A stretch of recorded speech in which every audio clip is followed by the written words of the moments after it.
Hey, it's Peachy Tech. Today I am going to disassemble this Asus TUF Gaming 4080 in order to paint it. So I know there's probably a bunch of tutorials on how to get the cooler off, but today I will also be showing you how to get the fans off because I will be taping those off and painting them as well. I feel like there's not that many tutorials on how to take it apart for painting versus like putting a water block on the GPU. I'm also going to try to take this RAM apart, but it's the Viper Gaming Viper Venom DDR5. This is a 32 gigabyte kit with a speed of 7,000 megahertz, which is pretty freaking fast. So let's see if we can take this apart. We're going to start off by unboxing the Asus TUF Gaming 4080. This is an absolute unit of a card. If you want to see the RAM disassembly, skip on over to about 7 minutes.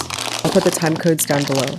This Asus card comes with the 16-pin power adapter, some cable ties, and an anti-sag like stain thing. Obviously, we're gonna have to peel everything off this card, so I'll be quiet.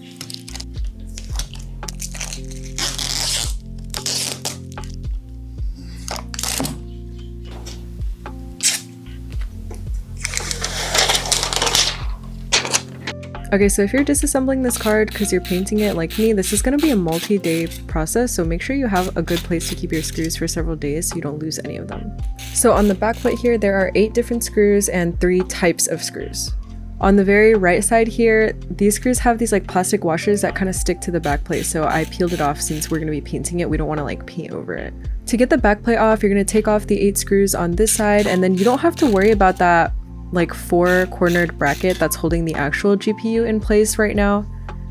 And then we're going to flip the card over, and there are 2 more screws that are kind of hiding that we have to unscrew before we can take the back plate off.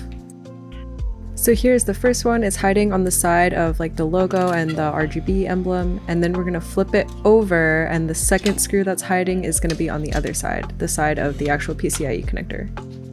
So with this unscrewed, you can now take the back plate off. It should come off pretty easily. If the thermal paste is kind of sticky, you can kind of wiggle it around or use a heat gun to loosen it a little bit.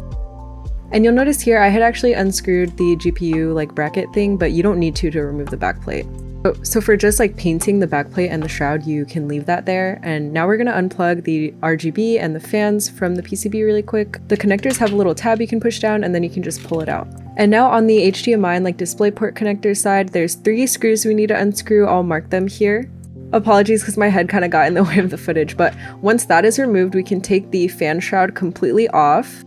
Alright, now this section is for people that are tearing the card down to water cool and install like a water block on it, or if you're changing the thermal paste. If you're just painting, skip on over to the next section. Alright, so to get this GPU bracket off, we're going to unscrew it kind of like you screw on a CPU cooler. Go in opposite sides and like slowly unscrew it. Don't do it all at once. And that upper right hand screw has that white sticker, so they can tell once you've unscrewed it, it might void your warranty. My left hand, this is the actual GPU, and so if you're doing a water block, you can now like clean up all the paste and install that block.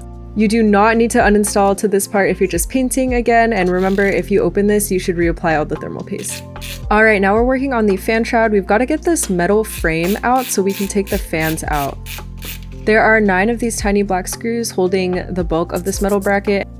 And then there's 1 screw holding in one of the cables and another screw kind of hiding under the tape on this metal bracket. So you'll have to break the foam to peel up the tape and unscrew those. I'm pretty sure I forgot about these when I went to go reinstall everything, so definitely do not forget to reinstall those screws. So here I am ripping that foamy tape just a teeny tiny bit so I can reach the screw that's under there holding this whole thing to the shroud. Now we can take this whole fan section out and focus on removing that little RGB emblem so we don't paint over it, and it's super easy. You literally just unscrew it and then pop it out. I love that you can take out all of the parts so easily on this card because I hate having to tape off little details. It becomes really complicated, so shout out to Asus for making this as easy as possible. I ended up just using my finger to pop it out, and now you can set that aside for when you're done and ready to reassemble. So now that fan shroud is completely ready to paint, there's nothing important on here, so you can paint it, run it over with your car, whatever, we don't need it anymore. Before we take the fans off, I ended up taking all the thermal pads off of that back plate because we're gonna end up painting this, so we don't want the thermal pads to get dirty. I'm just taking them off and then gently putting them back onto the GPU like where it's meant to go, and they'll just stay there until we're ready to reassemble everything. So these 3 fans are held onto that metal frame with tape and screws. So there's some tape on the back of it. I'm going to gently peel off these white labels and gently remove the tape because I'm hoping to reuse them once I put everything together. And these are just what's holding those cables into place. So once the cables are free, there are 4 screws on each fan. So you're going to want to gently thread your screwdriver between the fan blades to unscrew each of the 4 screws. So there's 3 fans, 12 screws total. They're these tiny silver flat screws. And all of the fans are the same, so I'm just going to show you how to do one, and you just do the same thing on the second and third set of fans. Now that everything is unscrewed, you can gently lift up all the fans off of the metal frame. There's no longer anything connecting it.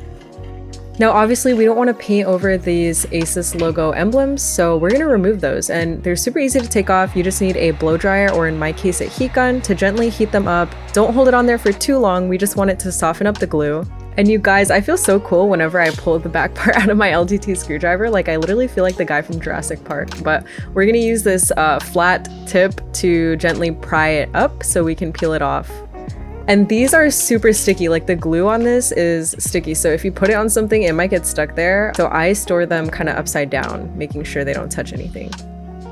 Once I've done that to all 3 fans, I'm gonna gently try to unplug them from each other. So the 3 fans are connected via these little connectors. You can just peel them apart, and we're gonna wanna tape off those fan cables so no paint gets on them. All right, after doing this, I realized I should have probably taped off the entire back of the backplate. So if you can tape off the entire back of the backplate, you should do that. But I mostly just taped off the parts where the thermal pads go, so the paint doesn't like get between the heat transfer of the GPU and the actual backplate. And that's it for the GPU. Next up is RAM. If you want to skip this, feel free. Okay, I have a heat gun with me today to take apart the RAM. So this is the DDR5 kit that I want to take apart, and it does have RGB as well. So that might make things a little bit more challenging. And here's a close-up look at the Patriot Viper Venom DDR5 set. They have like a little snake emblem on it, as well as Viper written out. Now I don't see any screws here, so I'm assuming everything's just glued together, and I'm gonna pull out my heat gun, but of course you can try a blow dryer for this. We're gonna gently heat up the side evenly, not leaving the heat gun on any spot for too long, just to soften up the glue here. Now I'm gonna start gently prying off the heatsink. I can hear the glue like becoming unstuck, so just gently prying it off, and then I'm gonna go ahead and heat the other side of it and repeat the same steps. So once this is nice and warm, you can kind of pry off the other heatsink and the RGB diffuser. The RGB diffuser also pops off of the heatsink as well, so super easy to paint. And then upon looking closer at the RAM, I can see that the LEDs are like soldered to the top of the DIMM, I guess. I thought this was interesting because I've only ever taken apart another set of RAM, which is the Corsair Dominator, and that actually has like a PCB for the LEDs that you have to like disconnect from the RAM itself. But there was essentially like a cable for the Corsair Dominators. And now I'm taking off the thermal pad and leaving it on the RAM because I don't want to get any paint on that. I also ended up using painter's tape to tape off the back of the RAM heatsinks. Okay, I've taken everything outside. We're gonna need a respirator, a primer, our actual like color spray paint, a top coat, a bunch of different grits of sandpaper, and some rubbing alcohol. I also don't have like a painting booth or anything. I just have this massive cardboard box that I paint in to keep the dust and stuff off of the things that I'm painting. All right, so I usually start by sanding off a lot of the kind of graphic prints off of the stuff that I'm painting, because if you don't sand it off, you're gonna still see the outline of it after your paint is there. Also, using like a coarser sandpaper helps the paint grip the thing that you're painting to, so this is just a good step to do first. After sanding, we're gonna wanna wipe everything off with rubbing alcohol and make sure it's completely dry before going in with our first coat of primer. Make sure whatever brand of spray paint you use, you follow the instructions on the back of the can to a T. So for me, that means shaking the can for a minute before spraying, using light, short kind of strokes.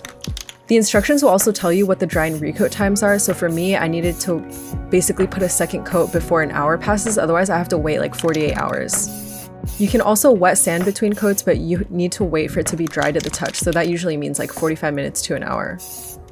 So here I am just going in with a primer first, and then after the primer, I ended up going in with a fine grit sandpaper to wet sand some of the flatter surfaces.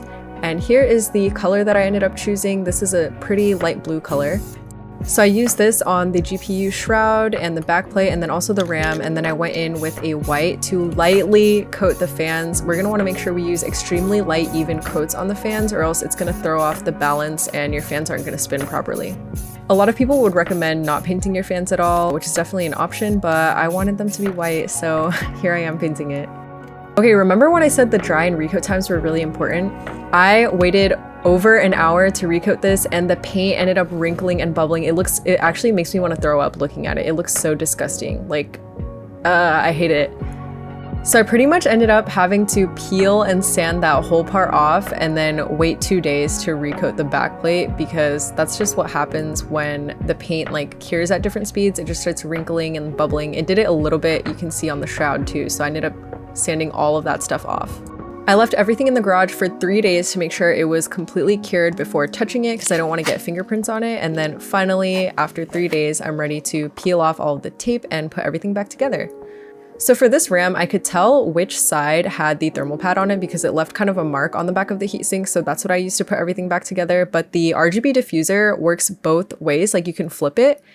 So pay attention to which way you put it on, because I put everything together and I realized that the logos were facing opposite ways. But this is how the RAM turned out. I think it looked great, and now it's time to reassemble the GPU, and hopefully I remember the way all the screws were. So for the fans, the fan with the connector that branches off into 2 is in the middle, and then you can use that to determine which side the other fans were on. And you can look in my video too if you forget the way they were supposed to be. So I connected the connectors and then I ended up taping them onto the metal bracket where that tape was. And then remember, there's 4 of those tiny metal screws per fan. So a total of 12 screws to put the fans back onto the metal bracket thing. And then before connecting the fans to the shroud, we're gonna pop back in this RGB emblem really quick. Just literally pop it in and then put the 2 screws back onto the back and lay the cable within the shroud so that it doesn't cause any problems. So there are 2 kind of semi-longish silver screws that go to connect that RGB thing to the shroud. There's also 1 smaller screw that kind of holds that cable in, so it looks like this. Or it's not smaller, it's like shorter, but the screw part is fatter. Okay, now that that's done, we can put the fans and that metal frame thing back into the shroud. Make sure the cable is kind of sitting in a place that won't affect the way that the whole section lays. And we're gonna start putting in those black screws. And again, don't be like me. Don't forget to put back the screws that are under the foamy tape. They go right here. So there was that 1 screw that went under the foamy tape, and then there were like 9 of the black screws that just go all around the metal frame. Okay, now that we have the fan shroud kind of taken care of, we're gonna connect this back to the GPU. So the first thing we're gonna do is connect those 2 connectors onto the PCB. So we'll just lay the shroud as close as we can to the connectors and then try to squeeze our fingers in. If I can do this with nails, you can do it too. I believe in you. Once that's connected, it's time to screw in the 3 screws on the IO part of the GPU. So right here, we'll screw those 3 back in. All right, now that we've got that done, it's time to move on to the backplate. So we're gonna peel off all of the tape from the back of it. Mine looks really bad. This is why I said you should just tape off the entire back, because I didn't realize how much paint would get up under the thing since it was laying flat most of the time, but I guess the paint just like goes everywhere. Now that we've got the tape off, I'm putting the thermal pads back onto the backplate and then putting the backplate just on the rest of the GPU. So we'll be ready to screw everything back in. I ended up flipping everything back over to screw in those hidden screws first. Remember, the one by the PCIe like connector and then the other one on the other side. I think I was just working backwards from how I disassembled it, and this just happened to be the backwards order, but you can totally screw in the other stuff on the backplate first. It might be a little bit easier. And since you don't actually have to take this little bracket off to paint the backplate, you can just skip this part, but I took it apart for the video, so I'm just screwing it back in. And again, we're working in opposite sides, so we're gonna kind of tighten things slowly from opposite side to ensure there's even pressure and we're not like exerting extreme force on any one side of it.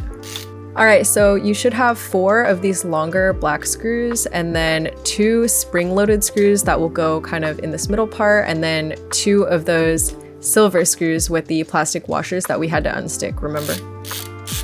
All right, now I'm just gonna go ahead and screw everything back in, and once we're done screwing everything into the backplate, we're pretty much done and ready to plug this GPU in to see if it still works.